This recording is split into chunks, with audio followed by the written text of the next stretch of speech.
এই দেখেন বন্ধুরা, কত সুন্দর করে ভাইটি বিদ্যুতের কাজ করতেছে। এরকম বিদ্যুতের কাজ আমি ফার্স্ট দেখলাম। এত নিখুঁতভাবে, এত সুন্দরভাবে যে কাজ করতে পারে মানুষে। দেখেন কত সুন্দর করে ভুটারের মাঝে তারটা সেটিং করতেছে। প্রত্যেকের লাইন ক্লিয়ার। কিন্তু আমাদের দেশে যারা কাজ করে সেভাবে নয়, তারপর কাজটা একটু ভিন্ন রকম।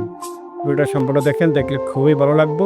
আপনারা যারা বিদ্যুতে কাজ করেন তারা অবশ্যই এই জিনিসটাতে শিক্ষা নিতে পারেন, শিখে আপনি কাজ করতে পারেন। দেখতে থাকেন।